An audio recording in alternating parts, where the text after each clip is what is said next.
Yeah, what in general, I know you've watched the Putin Tucker interview a couple of times. What did you think of it? How did you think Tucker did? Personally, I thought, I would have preferred someone like Scott Ritter, or someone like yourself sit down with Putin and ask him some of these questions because you guys have a deeper knowledge of Russian history. But I think for the average American, Tucker asked some interesting questions that'll be really, really eye opening for a lot of people. Yeah, so the interview came out at 2 in the morning here in Moscow. So I was called into work to cover that, and I watched until 4 in the morning, right when it came out, and I did some reports, and then I watched it a couple more times after that.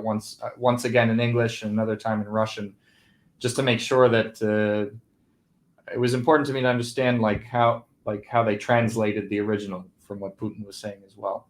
I agree. I think it would have been nice to have someone who had a better understanding of, Russian society and Russian history and everything, because of the fact that like Tucker Carlson, this is like the first time he'd ever been in Moscow. He was obviously limited in terms of his understanding of the culture, the history, and thereby the kind of questions that he could ask. And it kind of like became clear to me at the beginning because he starts with this weird question. I don't know if he was. I still can't tell if he was joking or something when he asked Putin about some time where Putin apparently said that Russia attacked Ukraine because they were afraid that the U.S. was going to strike Russia, which I don't remember Putin ever saying that. And Putin also was like, I never said that.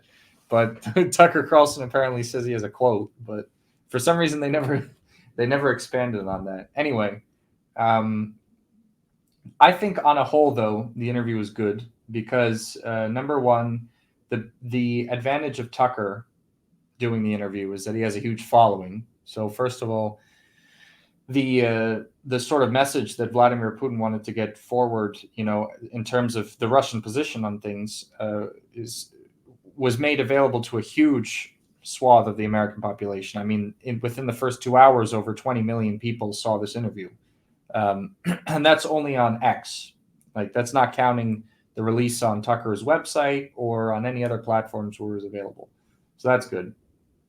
Second, I think it's really good that a lot of the stuff that Putin was able to talk about, like the fact that, and this is funny to me because Putin's actually been saying this for like since the beginning of the conflict, uh, that Russia's ready for peace negotiations. They want to have peace negotiations. They've been saying this for already 2 years, and I think probably for most Americans watching that, because of the information blockade of the mainstream media and how the mainstream media distorts the truth, I think that was probably the first time most Americans that were watching that actually heard that Russia wanted to have peace negotiations, even though Putin has been saying this for the longest time, and even though like they even had peace negotiations with the Ukrainians, and the Ukrainians were ready to sign a peace negotiation way back towards like only like a month or two after the beginning of the military operation, and Russia even pulled its troops away from the northern front around Kiev as a sign of goodwill to make this peace agreement go forward, and then Boris Johnson shows up and convinces the Ukrainians to basically deceive the Russians and use it as an impetus to further their offensive.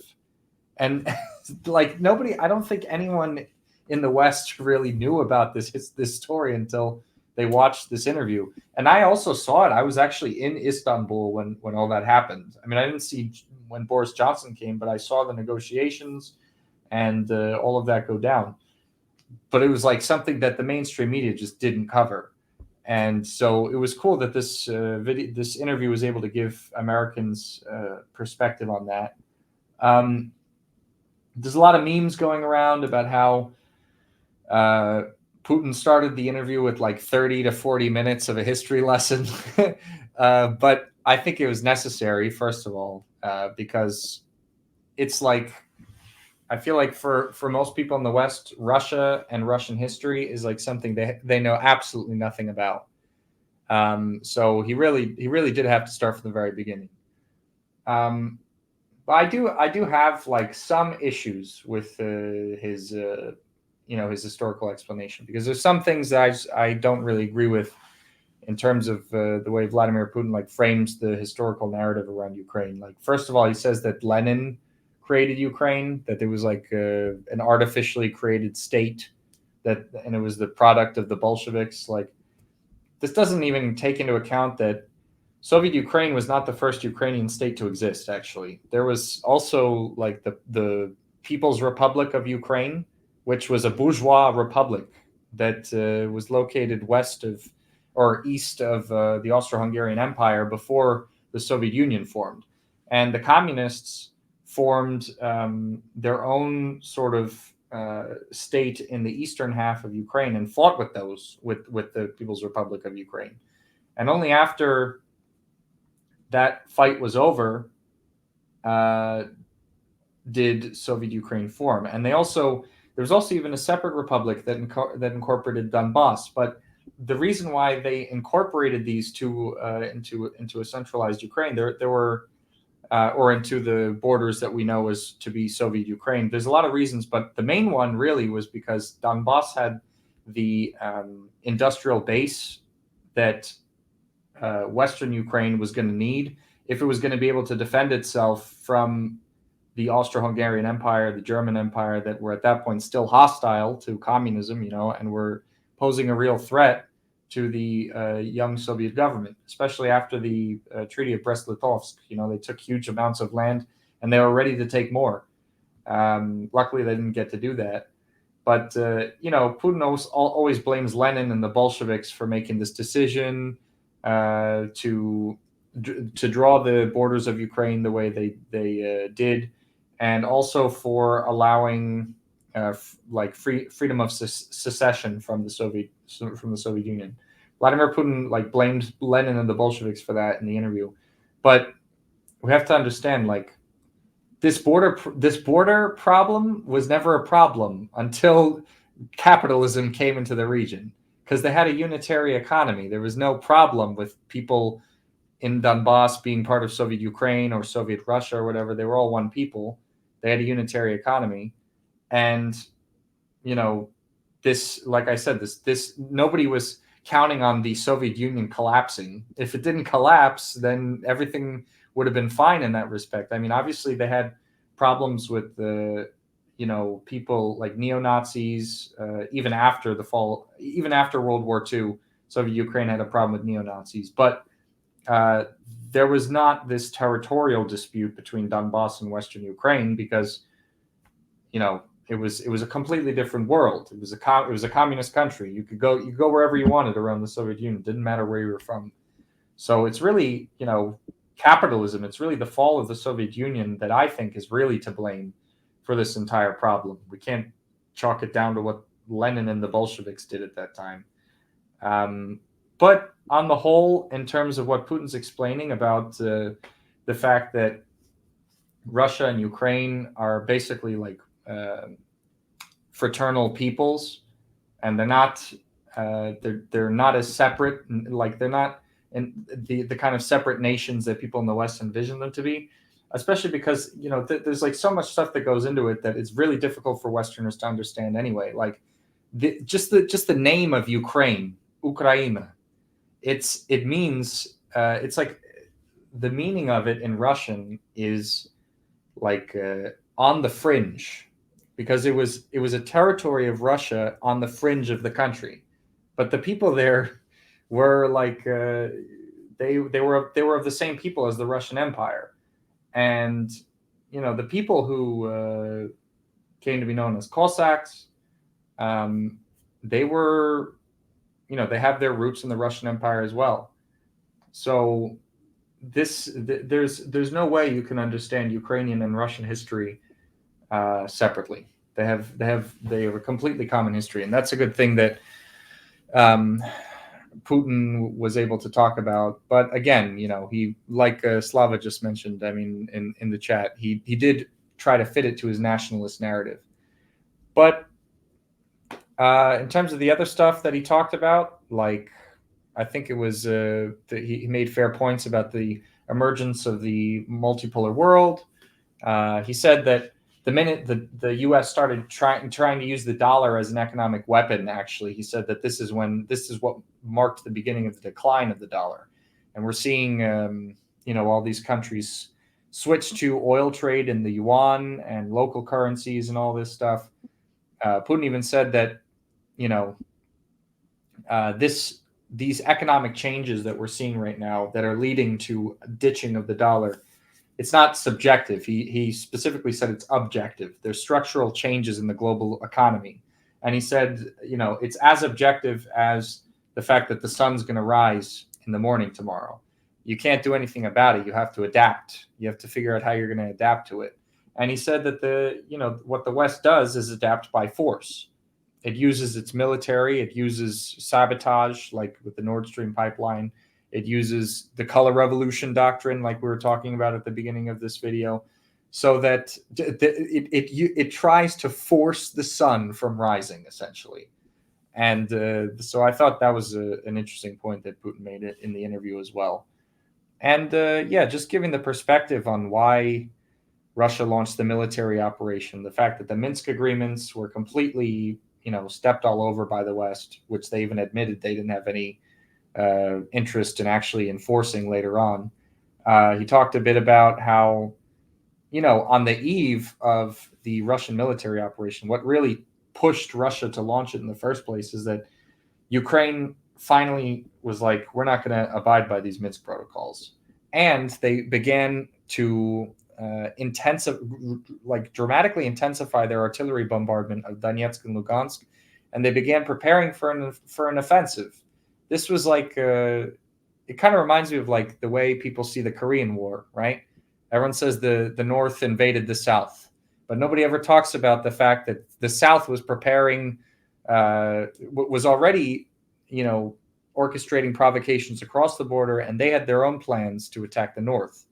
So the North was like, all right, well, we're going to reunify our country, because, again, it's like they're not equal in content, right? North Korea was not occupied by former Japanese colonial colonizers, as was the South. In Ukraine, Russia moved its troops in to liberate the people of Donetsk and Lugansk that voted to be independent from Ukraine after Nazis came to power. It's not like Russia just wanted to attack Ukraine. Like Putin said in the interview, Putin doesn't have aspirations to take over all of Ukraine. It was never said, and it was never declared to be a goal of the military operation. Nothing of the sort. Although, with the way Zelensky's going, unfortunately, and this is only going to be, only Kiev's going to be to blame, I think it's very possible that what's going to happen is that Ukraine is going to get cut into little pieces. But it won't be Russia taking the whole thing over. I think Poland will take chunks. There's even like parts that like Hungary lays claim to. That's a possibility too.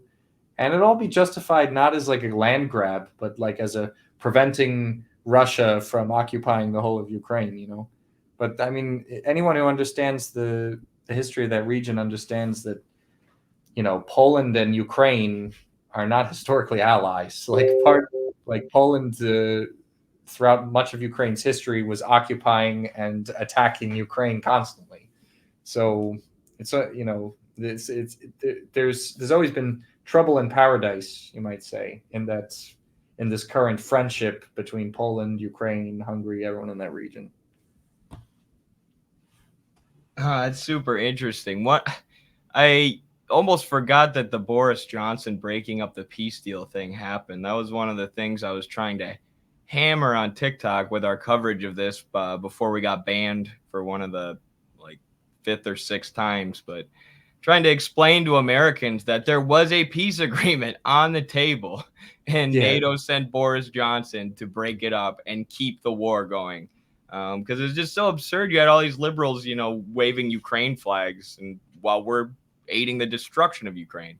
And I just want to add about that peace agreement. One of the things that Arestovich said, the former presidential advisor to Zelensky, after he was after he was, I think he was pushed out of the presidential administration, but he said that this was like one of the most generous peace offers that on Russia's part that he had ever seen, that has ever existed. Like the terms that Russia offered Ukraine were super generous. Huh. It's unbelievable. Yeah, I like what you said, or I like your criticisms of Putin that you've made too, because I've made the similar ones. I tweeted once Putin should stop bad mouthing Marxism as much as he does and socialism as much as he does, because if the Soviet Union was still around, Russia wouldn't be in the current situation that they're in. And one of my friends who's in Russia responded and said, what do you mean? What do you mean the situation that Russia's in? Russia's doing better than America. And I agree in terms of investing in their people and investing in development and, in their foreign policy. What I meant was that Russia wouldn't have needed a special military operation if Ukraine was still socialist, if the Soviet Union had never collapsed. So I think that's an important point to make, that the real root cause of this is capitalism and the return of capitalism, which has been a theme that we've hit on multiple times throughout this stream. The importance of... If the Soviet Union had never collapsed, there would be no NATO Estonia state, NATO Latvia state, NATO Lithuania state, NATO Poland state. Kazakhstan is really in danger of, it's on the fence right now. There's a lot of anti-Russian forces there. There would not be color revolutions happening in Georgia. Like, none of this stuff would be happening. Exactly. Right. And people say too, there were people who call themselves Marxist-Leninists and supporters of the Soviet Union who were condemning the SMO when it happened. It's like, do you think that the Soviet Union would have allowed the US and NATO to go into Ukraine and turn them into a Nazi state and do a coup? No, they would have launched a special military operation much earlier. Yeah. Just when someone starts talking a little bit about liberalism, they would have launched a military operation like in Czechoslovakia, Exactly.